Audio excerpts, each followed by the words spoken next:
Nolan, Nolan, Nolan Ryan.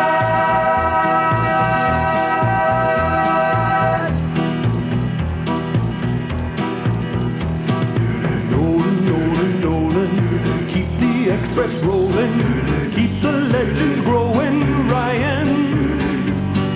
Riding in the saddle or going into battle, your right arm's a rifle at your side. Throwing 95 miles an hour, you've still got the power.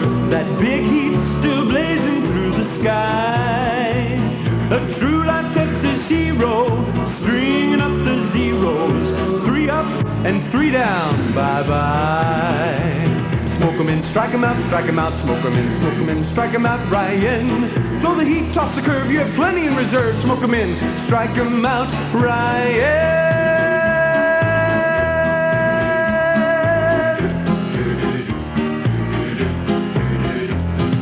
Nolan, Nolan, Nolan, though they're disapproving, keep that curveball moving, Ryan. Don't try to understand them, just rock the fire and fan 'em. Come on, batter, batter, don't you cry. The stats that can't be lying, the best is Nolan Ryan, hanging all those sluggers out to dry. By any calculating, Cooperstown is waiting, waiting at the end of your ride. Strike 'em out, pop 'em up, strike 'em out, fly 'em out, ground 'em out, Ryan. Throw the heat, throw the change, keep the curveball out of range, set 'em up, strike 'em out, Ryan.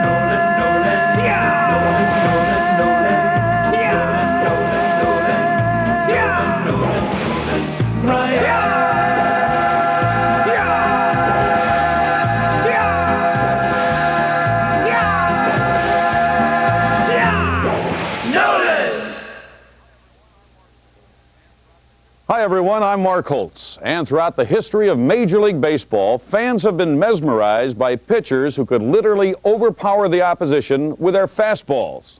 Men like Walter Johnson, Bob Feller, Sandy Koufax, Bob Gibson, and sudden Sam McDowell. In the decade of the 80s, Roger Clemens and Dwight Gooden joined this elite group of strikeout artists, as did relief specialists Goose Gossage and Lee Smith. But when you're talking serious heat, the king of K's, one name stands alone: Lynn Nolan Ryan Jr. Facing a Nolan Ryan fastball is like trying to drink coffee with a fork. Noli, Big Tex, the Ryan Express. No one in Major League history has thrown harder than Nolan Ryan. I've never seen, that's the thing about it, I've never seen anyone throw harder than him. No, never have. I've played baseball for 23 years and I have never, ever seen anyone throw any harder than he has. No one has thrown harder longer. I said many, many times after watching him pitch, they should send his arm to the Smithsonian Institute when he's finished. How this man has been able to continuous year after year and throw the ball at the rate of speed that he has to be one of the wonders of the world. At 22, Nolan Ryan was a fireballing right-hander for the amazing New York Mets, 1969 world champions. His fastball did more than just explode. It got about halfway and just kind of would disappear. Batters couldn't believe what was going on. At 42, Nolan Ryan was a fireballing right-hander for the Texas Rangers, leading the major leagues in strikeouts and limiting the opposition to a cumulative batting average of just 187. People, they talk about me as doing the things that I do. I really don't consider myself in the same class with Nolan.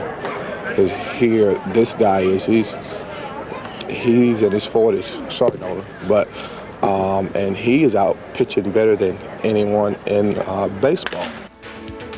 In a major league career that has spanned 4 teams in 4 decades, Nolan Ryan has won 300 games and posted 6 no-hitters and over 5,000 strikeouts. I could not project a Nolan Ryan A scout doesn't get this good. He says to protect himself, says he has a chance to play in the major leagues. Well, Nolan Ryan knocked the door down, and he went clear through the building and kicked the back door in. He's done it all. There's no chance that in my time there'll ever be another Nolan Ryan, and there may not be one ever. Nolan Ryan's fastball has made him a household name, a magazine cover boy, the toast of both coasts. But away from the baseball diamond and the glare of the media spotlight, the man who makes his living in the fast lane prefers a life that's a little slower. Now this is the Little League field that I played Little League baseball on, and then my two sons have played on. He still lives in his hometown of Alvin, Texas, a quiet rural community which sits 30 miles south of Houston toward the Texas Gulf Coast. He's still married to his high school sweetheart. She was the tennis champ and beauty queen. He was the sports star and most handsome. We had our first date when I was 13 and he was 15. And then we dated through high school. And then Nolan went into minor league baseball. And after I graduated from high school, we got married. That was in 1967. The Ryans, together with their 3 children, Reed, Reese, and Wendy, live in a ranch-style house on the outskirts of town. The family schedule revolves around sports, the games the children play, while a proud mom and pop look on from the bleachers. Nolan's other love is ranching. He operates a cattle breeding program that will serve as a second career for him when he finally turns off the heat and gets out of baseball. We run about 1,000 head of breeding age cattle, and we're in a cow-calf operation, have a cow-calf operation, and we have 3 ranches located in South Texas, and from the coast as far west as the Cotulla area down LaSalle County. So we're spread out, and it's something I've always enjoyed. And I didn't grow up on a ranch. I grew up in town, but it's something I always was attracted to, and I have been in it since 1972. Like most Texas youngsters, Nolan Ryan grew up playing football, but his gridiron career would prove short-lived. You may recall a young man named Norman Bulash, who played for Miami Dolphins, and Norman played the same year as Nolan did over at Lamarck, and he ended Nolan's career. Nolan was playing defensive halfback for us, and Norman Bulash ran over him in a game and hurt him, and I don't think Nolan put on another suit after that. Once I realized that I didn't have any future in football, and my goal really was to go to college on a basketball scholarship, and that was my first love, was basketball, and so that's what I really worked towards. And I probably could have played college basketball, but my baseball ability overshadowed my basketball ability. Basketball's loss was baseball's gain. Nolan was a tall, skinny right-hander who lacked polish and finesse. But even though he weighed just 150 pounds, he had a blistering fastball. But he threw so hard that I didn't have anyone who could catch him. I had to spend my summers working on catchers for the following year. That's not an exaggeration. That's the real truth. My attitude about pitching in amateur baseball was that that's the only way I knew how to pitch, was just throw as hard as I could for as long as I could, and it was very effective because we played all night games. There were bad lights, and I was quite wild, and the kids were more concerned about getting hurt than they were about getting base hits. Nolan's incredible arm caught the sharp eye of New York Mets scout Red Murph. Nolan came in and warmed up, and the first few pitches, it was almost unbelievable. He was throwing the ball 95 to 100 miles an hour, and I could tell he was a youngster. And he did convince me that day that he had the best arm that I'd ever seen in my life. In 1965, based on Red Murph's recommendation, the Mets drafted Ryan in the 8th round. He was the 295th player taken. He signed for a bonus package of around $20,000 and was shipped off to the minors, where he wasted no time in showing his magical right arm. At Marion, Virginia, in the Appalachian League, he fanned 115 batters in just 78 innings. At Greenville in the Carolina League, he whiffed 272. At Williamsport in Double-A ball, he struck out 21 batters in one game. The minor league hitters were simply overmatched, and the legend was beginning to grow. When he got to the majors, Nolan was more a thrower than a pitcher. He was a diamond in the rough, but on occasion, oh, how that diamond could shine. it was not unusual for Nolan to throw a curveball that almost would bounce on the grass, or to throw the next curveball over the top of me. And yet here was a guy who would be wild up and in, or be wild low and away, and all of a sudden the next pitch throw in the corner, on the black of the plate as we refer to it. And I mean, you had no contest. There was no contest at that point. You know, we had a great group of young pitchers early with the New York Mets. There was Gary Gentry, of course, Nolan, Jerry Koosman, myself, a lot of guys that could throw hard. But I think all of us recognize that Nolan probably had the most physical ability to throw the ball. I mean, it was really a very fine line with all of us. Koosman threw extremely hard. And when I was young, I was able to throw the ball fairly hard. But I think more than anybody else, we all felt that Nolan was the guy that could throw it the hardest. Ryan's finest hour with the Mets came in the third game of the '69 World Series against Baltimore. In Game 3, the Mets took a 4-0 lead into the 7th. But starter Gary Gentry faltered, loading the bases with 2 outs. Manager Gil Hodges then summoned Ryan from the bullpen. Now all of a sudden here we're in the third game of a World Series. It's even at 1-1.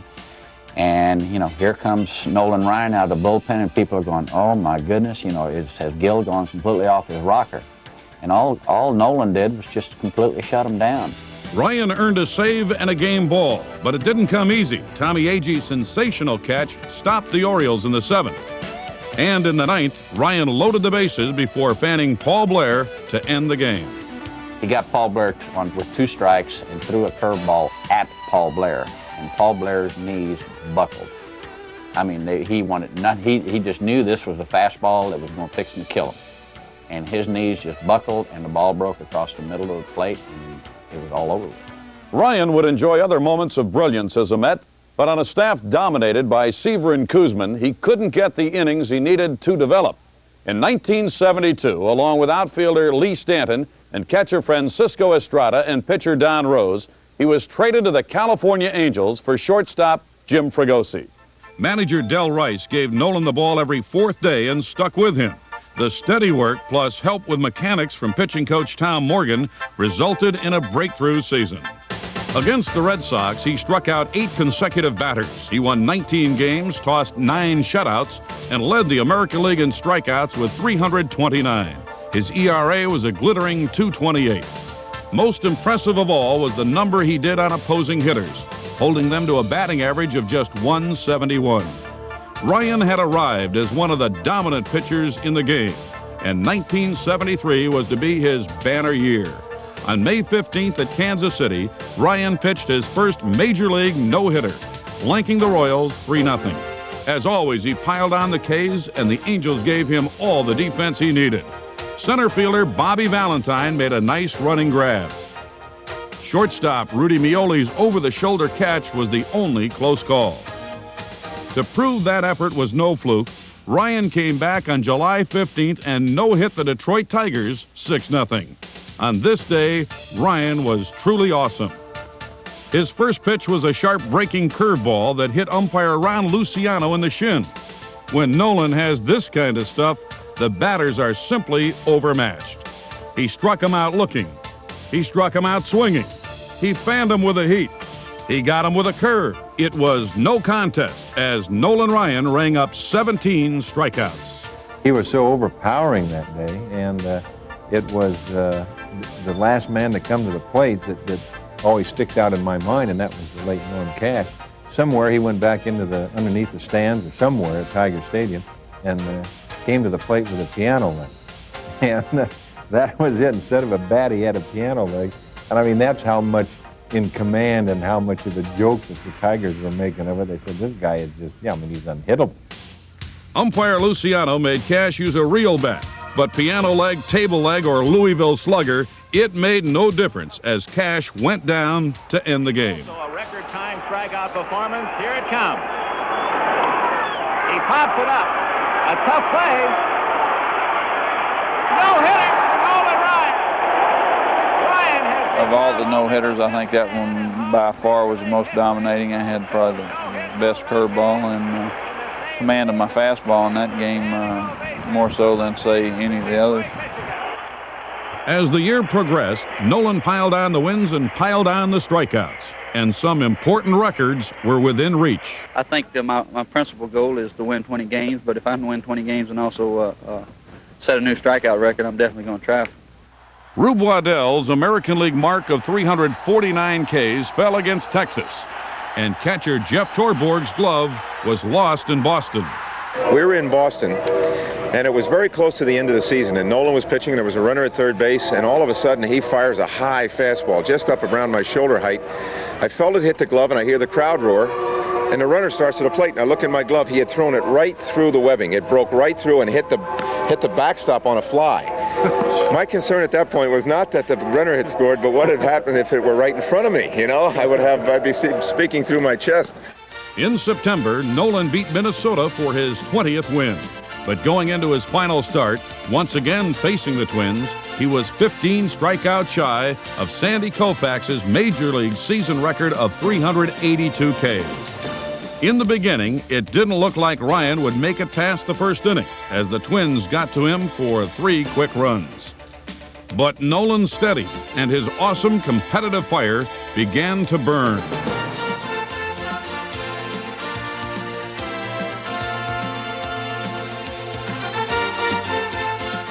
The 11th inning would be it. With 2 outs and Rich Reese at the plate, Nolan summoned all his strength. Fastball swung on and missed, strike 3. The record was Ryan's. A spectacular accomplishment made all the more remarkable when you stop and consider 1973 was the first year of the designated hitter. When you talk about a guy that has set the all-time season record for strikeouts, just the physical ability and the physical stamina that he showed in the season that he struck out 383 men is really incredible. Ryan finished the year at 21-16, and in a remarkable display of power and consistency, he struck out 10 or more in a game, a record 23 times. Was Nolan the fastest gun in baseball? Well, in 1974, scientists from Rockwell International decided to find out. At the time, it was generally accepted that Bob Feller held a speed record with a clocking of 98.6 miles per hour done by the U.S. Army. So breaking the record would be a tall order indeed. To clock Ryan's pitches, the Rockwell technicians set up a battery of sophisticated measuring equipment. Once again, Nolan came through in the clutch. In the 9th inning on a 3-2 fastball to B.B. Richard, he was clocked at 100.9 miles per hour. The fastest pitch ever thrown. It's in the Guinness Book of World Records. You can look it up. On September 28, 1974, Nolan joined the short list of pitchers with 3 career no-hitters as he shut out the Twins. Playing for a last-place team, he wound up the year with 22 wins. And get this, 3 times he struck out 19 in a game, finishing the year with 367 Ks. On June 1st, 1975 at Anaheim, Ryan no-hit Baltimore to join Sandy Koufax as the only 2 pitchers with 4 no-hitters.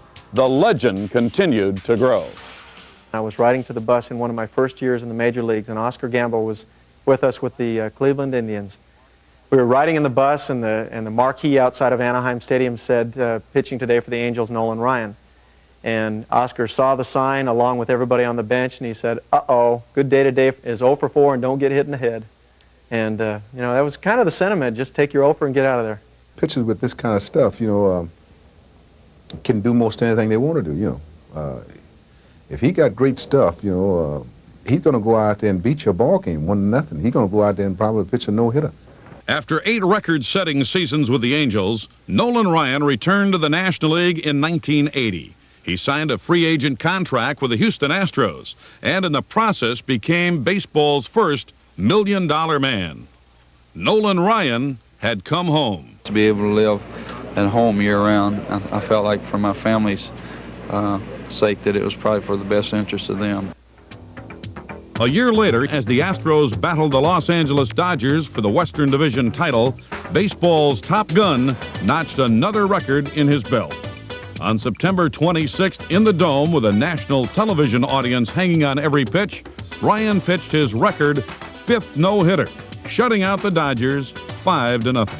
The stage was set for him with a Saturday afternoon game late in the season against the Dodgers, the team we were contending for in the West for the 1981 split season, strike shortened season title. And NBC was covering the game, and he just took over. In the 7th inning, Dodgers catcher Mike Scioscia sent a ball deep to the right center field alley. But Astros outfielder Terry Poole made a fine running catch. Otherwise, Ryan dominated. In the 9th inning, with a crowd roaring on every pitch, he fanned Reggie Smith. Then he got Ken Landreau to ground out.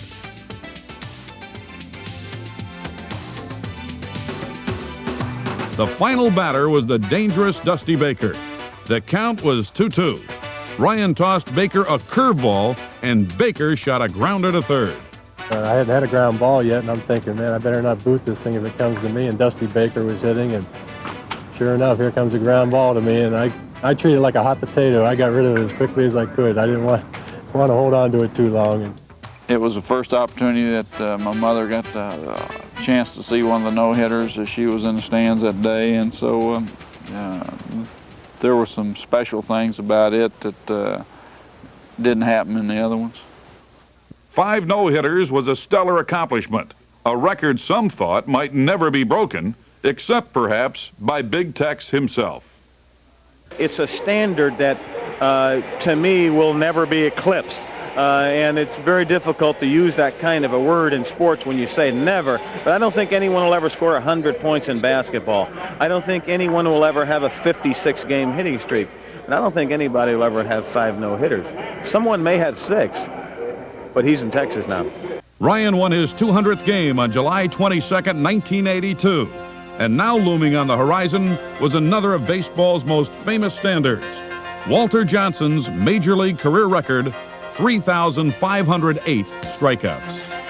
The Ryan Express was chasing the big train, and it would be like a bullet train racing a steam locomotive. No contest. On April 17th, 1983, Andre Dawson of the Montreal Expos became victim 3,500. 10 days later at Montreal's Olympic Stadium, Ryan would get the record. In the 8th inning, he struck out Tim Blackwell to tie Johnson.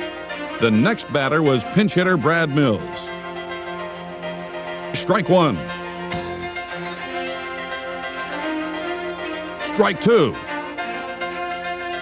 Ball 1. A backdoor curveball, strike 3. I got a lot of personal satisfaction out of that because when I broke into baseball, that was one of the records they thought would never fall, as they thought Babe Ruth would. For Ryan, the record signified both durability and command of his pitches. He could still bring the heat, but he was much more than a one-trick pony. A lot of people talk about Nolan Ryan being able to throw hard. What they forget about is the fact that he had one of the most vicious curveballs ever shown in the game of baseball. So could you imagine hitting off a guy who could throw the ball as hard as he does and then have to worry about him having an outstanding curveball to go along with it? Ryan continued to write his name in the strikeout ledger, posting his 4,000th K in July of 1985. That was against the Mets here in the Dome, and it was against Danny Heap. And I think the ironic part of that was I was out doing my running prior to warming up in the game that night, and Danny was in the lineup, and he was out doing his sprints and getting loose, and he came by me and says, "You're not getting me tonight for 4,000. And lo and behold, who comes to the plate was Danny, and then he chased the curveball down for strike 3. And I think I got more satisfaction out of that than I did the Johnson record, because then when I broke Johnson's record, 4,000 was furthest on my mind, and I really didn't think that, well, I just didn't anticipate playing long enough to do that. And as if things weren't tough enough for National League hitters, Ryan perfected a changeup to go with his fastball and curve. And his changeup is like it's like an 87-mile-an-hour screwball. He threw a pitch one time. The hitter was Jason Thompson, Pittsburgh. It was 3-2. He threw him about 5 or 6 straight fastballs, all in the upper 90s. Then he threw him a changeup on 3-2. Thompson was so far out in front of the pitch that he threw his bat, and it landed out in the Pirates' dugout. And after the game, I asked the guy with the radar gun how fast the pitch was, and he said it was 87 miles an hour. Well, can you imagine? Most guys don't throw their fastball that fast. On the mound, Ryan was a study in concentration, a stoic, fierce competitor. But occasionally, he'd show a lighter side. Astros battery mate Alan Ashby remembers Ryan's impromptu imitation of Cincinnati's pitcher Brad Leslie, a man known as the Animal. And he would, every time he'd strike somebody out, he'd go out there and just yell after the strikeout. And Nolan had watched about enough of it, and he decided he was going to do it. And the last person on earth you would ever expect to do that was Nolan Ryan. And he went and struck somebody out and just came off the mound and yelled. And both teams, both benches, totally fell out laughing. And it's the sort of thing that if anybody else had done, I think the other team would have taken offense to. But they fell out laughing and applauded him, and the game went on. Those who know Nolan well all speak of his sense of humor, but this is a man who would rather entertain the fans with his pitching than with jokes.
During Ryan's days with the Astros, everyone knew he could pitch, but he wasn't much of a hitter. In fact, he once went 42 trips without a hit, but he did hit a couple of home runs. You could look it up. As the 80s drew to a close, Ryan neared the allegedly untouchable total of 5,000 strikeouts. Most people, Ryan included, probably thought that historical moment would occur in an Astros uniform, but they were wrong.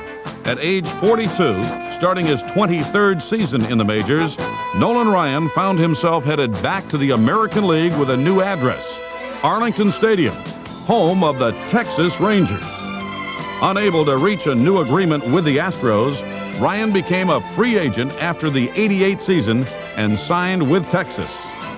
I'm excited about the Rangers. It gives me an opportunity to stay in Texas, play with a ball club that is going to be very competitive, and have my family in a situation that I think is the most workable situation for us. And with Nolan Ryan leading the way, the Rangers got out of the gate quickly, playing aggressive, exciting baseball. The heat was on.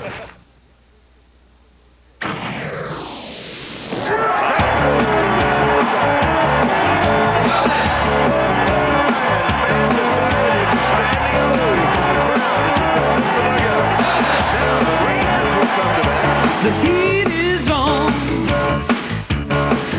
the street,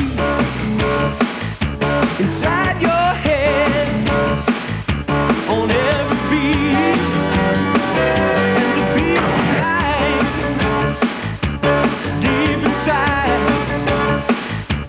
pressure's high, just to stay alive, the heat's on.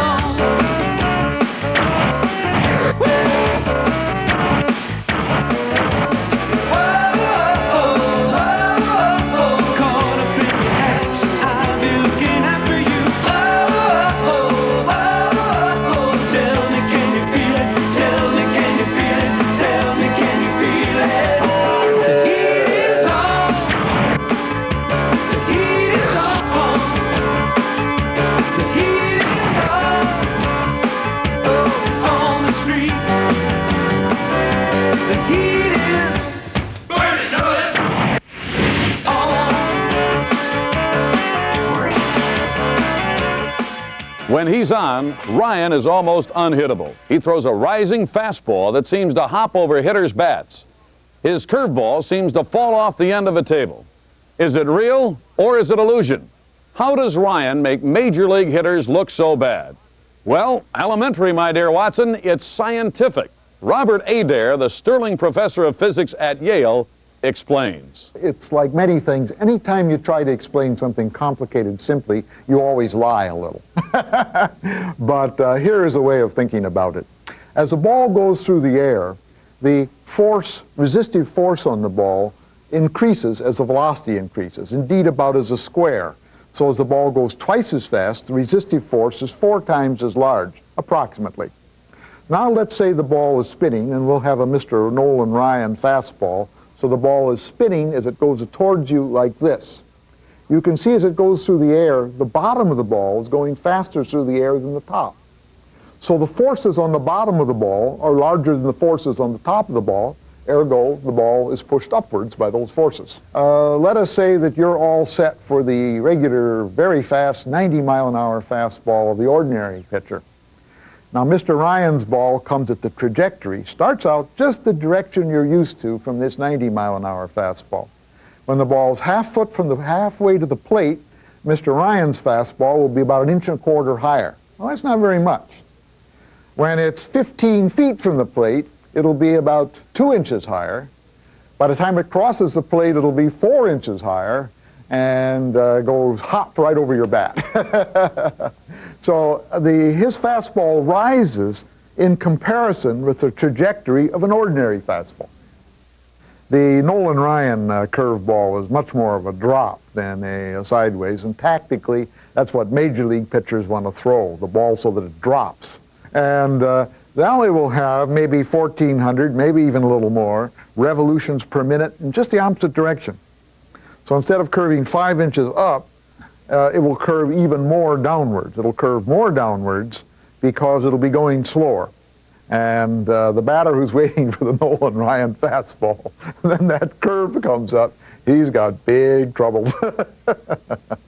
Professor Adair knows physics, but Nolan knows pitching. I grip all my pitches differently. A lot of people try to grip their pitches the same so they can take the sign with the ball behind their back and not have to worry about hiding it. I throw my fastball. I'm different from a lot of people is that I don't have real long fingers, and I throw the ball back in my hand. There's not a lot of gap there. I don't get it out on my fingertips like that. So I throw it like that, and I throw my fastball with all 4 seams, so when the ball comes off like that, it has a good tight rotation, and you want the ball to appear that it has a ride to it, or as you hear people say, a rising fastball. What it is, it just doesn't drop as fast as other ones. And so that's basically how I throw my fastball. Sometimes if I want to try to run it in on a hitter, I'll throw it with a 2-seam fastball. And because of the way it comes out, you'll get more movement on the ball, either in or in on a right-hander or away from a left-hander. Now, I don't throw a slider, but I throw a curveball, and I choke it a lot like that in my hand. And this finger here just lays on the ball. There's no pressure on it. Your pressure points are on this finger here and on your thumb. And the only difference in a fastball release and a breaking ball release is your wrist position. People think you twist your wrist and snap the ball, but you don't. On a fastball, the ball comes through like this. On a curveball, the only difference is you turn your wrist. And it comes out on a curveball, it comes out like this. Where on a fastball, it comes out with your hand behind it like this.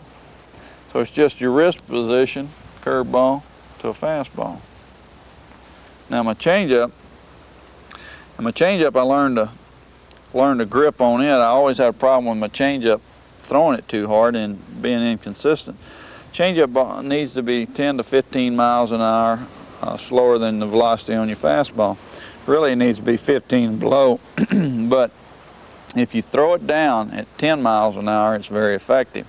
So I use it as a rule of thumb. It has to be below 10 miles an hour, and it has to be down by the knees. And I throw mine what they call circle change, and I hold it like that, where this finger isn't even on the ball, and I hold it tight. And the ball comes out of my hand. You throw it with your position the same, your wrist position as a fastball, and when it comes out, it comes off like this, and my middle finger here is the last release point on the ball. Well, I put it on this seam to try to get it to come out that way. So what it has is this type of rotation, and what it'll do is it'll also sink and act kind of like a screwball to a left-hander. And it's been a very effective pitch for me, and it's gotten better and better. Now, fortunately, most of us will never have to face a Nolan Ryan fastball or try to get a bat on one of his wicked curves. But we thought you might want to actually feel the heat, so we rigged up a special Ryan cam to let you experience the sensation.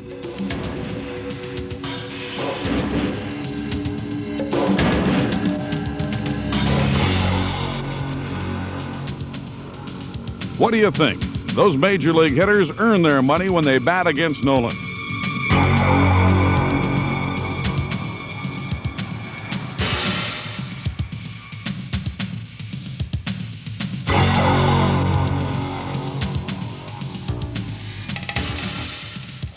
Talking about Nolan Ryan's pitches is easy. As American League hitters discovered, the hard part is hitting them. Nolan fan Bo Jackson 6 straight times before Bo finally connected and sent a Ryan fastball flying back to the center field bleachers. On June 14th, facing California for the first time, Ryan became the 6th major league pitcher in history to beat all 26 major league teams. In his next appearance, the '89 All-Star game, Ryan got another win. He pitched 2 scoreless innings, struck out 3, and became the oldest winning pitcher in All-Star game history. On August 10th, facing Detroit at Arlington Stadium, Ryan again flirted with his 6th no-hitter. This time, Dave Bergman played the spoiler's role in the 9th inning. But Nolan Ryan's near no-hitters, exciting in their own right, seem secondary to the main storyline for 1989, strikeouts. By mid-August, Ryan was rapidly closing in on 5,000 career Ks. Research books flew open. Statisticians and sabermetricians took to the microfilm and the microfiche. Baseball folks put the pencil to every strikeout Nolan Ryan had ever recorded. What did they find? Alphabetically, Ryan had whiffed players from A, Hank Aaron, to Z, Paul Zuvella. He had struck out 19 Hall of Famers and 44 league MVPs. The father and son tandems Ryan had faced and fanned included the Alomars, Sandy and Roberto, the Bonds, Bobby and Barry, the Franconas, Tito and Terry, the Griffeys, Ken and Ken Jr., the Schofields, Dick and Dick Jr., and the Wills, Maury and Bump. Ryan's strikeouts included a Porter, a Cooper, a Baker, a Miller, and a Doc. He set down a bird, a bass, a boa, a deer, a moose, and a penguin. His victims included Law and Orta. He fanned a king, a duke, an earl, and a count. Ryan got the best of 1 blue, 3 greens, and 4 whites. He left everyone seeing red. And finally, research showed the answer to the trivia question, who was Nolan Ryan's first strikeout victim? September 11th, 1966, Atlanta Braves pitcher Pat Jarvis. Ryan's date with destiny came down to August 22nd, 1989 at Arlington Stadium against the Oakland A's. The Dallas-Fort Worth area hummed with excitement. Baseball Commissioner A. Bartlett Giamatti flew in for the historic occasion and watched the game with Rangers managing general partner George W. Bush. The eyes of the baseball world were on Texas. I think I probably felt more anxiety going into that game than probably any other game that I can really recall, because everybody came there, the build-up, the fact the stadium was sold out, and I knew a lot of people had come a long ways to see that event, and I needed 6 strikeouts, and the last thing I wanted to do was have a disappointing performance and not accomplish that. And not that I was anticipating that, but I think looking at things realistically, that I'd have been devastated if I hadn't accomplished it that night. Needing 6 strikeouts to reach 5,000, Ryan swiftly went to work. In the first inning, he K'd Jose Canseco with a curve. In the second inning, he buzzed a 95-mile-per-hour fastball past Dave Henderson and got Tony Phillips to chase an 0-2 curve. In the third inning, Ricky Henderson swung through a 93-mile-an-hour fastball. Then on a 1-2 count to Ron Hasse, Ryan smoked a 96-mile-per-hour heater. All Hasse could do was watch. Hasse had been number 4,999. The only question remaining was which of his teammates would be next. Leading off the fifth for Oakland was Ricky Henderson, a perennial all-star, one of the most exciting, explosive players in the game. Ryan started him off with 95-mile-an-hour smoke, outside corner at the knees, strike 1. Then came a 94-mile-an-hour fastball on the outer half, strike 2. For a franchise that had moved to Texas nearly 2 decades earlier, and in the interim had little to brag about, the moment had come. Ryan, going for the jugular, fired a belt-high fastball on the outer edge. He missed, 1-2. Then he snapped off a curve that sailed just wide, 2-2. As light flashes showered the Texas sky, Henderson fouled the next pitch, a fastball back. Then he laid off a Ryan curveball that didn't bite, and it came in a bit tight, a full count. Reaching back a bit extra, Ryan came in with his money pitch, the big heat. Third full count in a row for Ryan. Here's the payoff pitch. He struck him out swinging. Strikeout number 5,000 is history for Nolan Ryan. It came down with Ricky being the quality hitter that he is, that I had to make the pitch I wanted, and it was a fastball low and away, and from a pitcher standpoint, it was a perfect pitch.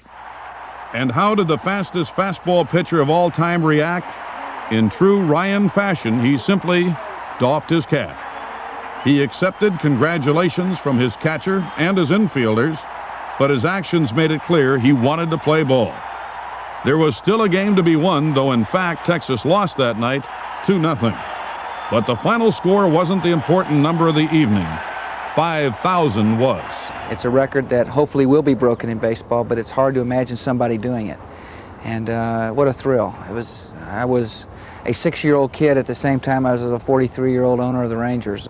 Ryan's last appearance came on September 30th at the Big A in Anaheim. He got a 3-hit shutout, 57th of his career, and his 16th win of the season, his most since 1982. And he got 300 strikeouts, bringing up Dick Schofield for the big one.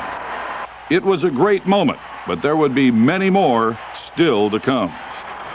Nolan Ryan opened the 1990 season in his 4th decade in the major leagues with 5 innings of no-hit ball and a victory over the Toronto Blue Jays. The Express was in high gear as Ryan won his first 4 starts, including a 1-hit shutout of Chicago. Ryan simply overpowered the White Sox as he fanned 16, a 1-game Ranger record. And think about this. It was the 200th time he had struck out 10 or more in a game. Amazing. Simply amazing. But then disaster struck. Nolan developed a painful stress fracture at his lower back that hampered his pitching and put him on the disabled list. Some thought this might be the beginning of the end for the oldest player in the game. But once again, Nolan Ryan would dazzle the baseball world.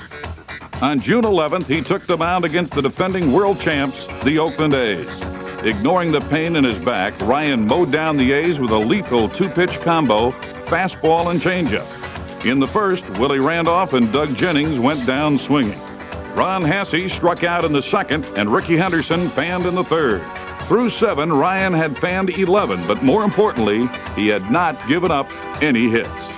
I think I was more concerned with going out and just not favoring my back and trying to just pitch my ball game and pitch as long as I could, and I think in the back of my mind hopeful that my back didn't present a problem. And I think because of those circumstances, that probably the no-hitter itself I didn't give much thought to until the last couple innings. 5 times as a Ranger, Nolan had taken a no-hitter into the 8th inning, only to see it slip away.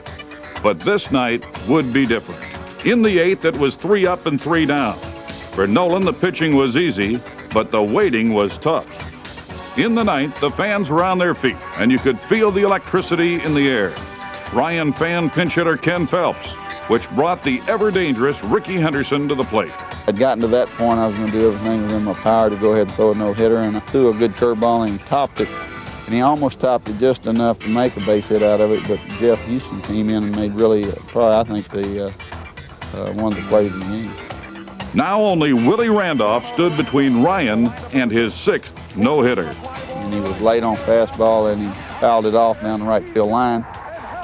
And when he first hit it, I thought it was in the stands, but Ruben was able to come over and make a play, and I was quite relieved the game was over with. And a date with destiny tonight for Nolan Ryan as he has thrown no-hitter number 6 against the Oakland A's. Then the way my teammates reacted and the way they swarmed me, that it's, I think that's what really made that special, was how involved and emotionally involved they got in the game. And so it was really an emotional moment for me, and I don't have many of those in baseball.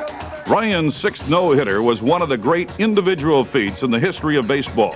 He had now pitched no-hitters in 3 different decades for 3 different teams. At 43, he was the oldest man to toss a no-hitter. And 6 no-hitters, like his 5,000 strikeouts, is a standard that should stand for years to come. The 6 no-hitters served to focus the eyes of the nation on Ryan's inexorable quest for yet another baseball milestone: 300 wins. Only 19 pitchers had attained it, and Ryan was determined to be the 20th. Oakland was win number 294, and with wins in 5 of his next 6 decisions, Ryan stood on the brink of 300 as he took the mound in front of a sellout crowd at Arlington Stadium to face the New York Yankees. Expectations were running high, but on this night, it was not to be. After throwing 141 pitches and fanning 9, Nolan was pulled in the 8th inning with the Yankees leading 7-3. The Rangers rallied to win 9-7 in 11 innings, but the storyline was still the quest for 300. Nolan's next start would come on July 31st in Milwaukee. Going into the Milwaukee game, probably had more anxiety over that game than anyone the entire year. Milwaukee's County Stadium was jammed with over 55,000 fans, and over 200 reporters were on hand to document the event. And as he has so many times in his career, Nolan Ryan rose to the occasion. Showing good command of his pitches, he struck out 2 in the 1st, 2 in the 5th, and 2 in the 7th. Going into the 8th inning, Ryan had fanned 8 and held the Brewers to 3 hits as the Rangers led 5-1. But the Ranger defense collapsed. Julio Franco committed a pair of errors leading to 2 unearned runs. The gap was narrowed to 5-3. The defensive lapses cost Nolan a shot at a complete game. After 146 pitches, 25 in the 8th inning alone, Bobby Valentine pulled him with 2 out and 2 men on base. The Milwaukee crowd responded to Ryan's courageous effort with a spine-tingling standing ovation as he left the field. Reliever Brad Arnsberg, pitching the biggest game of his life, came on to finish out the inning and pick up the save. You know, it wasn't a concern of mine whether I finished that ball game or not. My concern was winning the ball game, and as it turned out, it worked out just right. Indeed, it did. Franco, the go to the 8th, was the hero of the 9th. Julio rocketed the first pitch he saw into the left field bleachers for a grand slam, closing the door on Nolan Ryan's 300th victory. The final score, Rangers 11, Brewers 3. Nolan's greatness was now affirmed. His 300th win put him in the company of the legends of the game, men like Cy Young and Walter Johnson. He ended the season with 13 wins, 9 losses, and a 3.44 ERA. He pitched 2 shutouts and led the American League with 232 strikeouts. And don't forget, this was a 43-year-old with a bad back. How then do you measure a Nolan Ryan? Unquestionably, the Ryan Express is bound for the Hall of Fame in Cooperstown. He's got the arm, he's got the numbers, he's got the respect. Every time I stepped in the batter's box against Nolan Ryan, I always felt it was power against power, and appreciated and relished the privilege of facing a guy who I knew threw harder than anyone that ever breathed. He has taken a God-given talent and through hard work harnessed it and developed its full potential. Well, ability-wise, Nolan's as good a pitcher as ever put on a uniform. He not only throws his fastball faster than, his curveball breaks better than, and now he has a changeup that is the envy of all the baseballs. He is a man true to his roots, a country boy who loves the land, cherishes his small-town values, and gives back to his community. Nolan Ryan is a Texas hero. He is a guy who embodies all of what Texans believe in, which is hard work and family and faith. He is a family man, a devoted husband and father, a man of integrity. Talk about straight arrows. Nolan Ryan is the straight arrow of our time. One day, Nolan will walk off the mound for the final time, and he will be missed. For Nolan Ryan is one of a kind.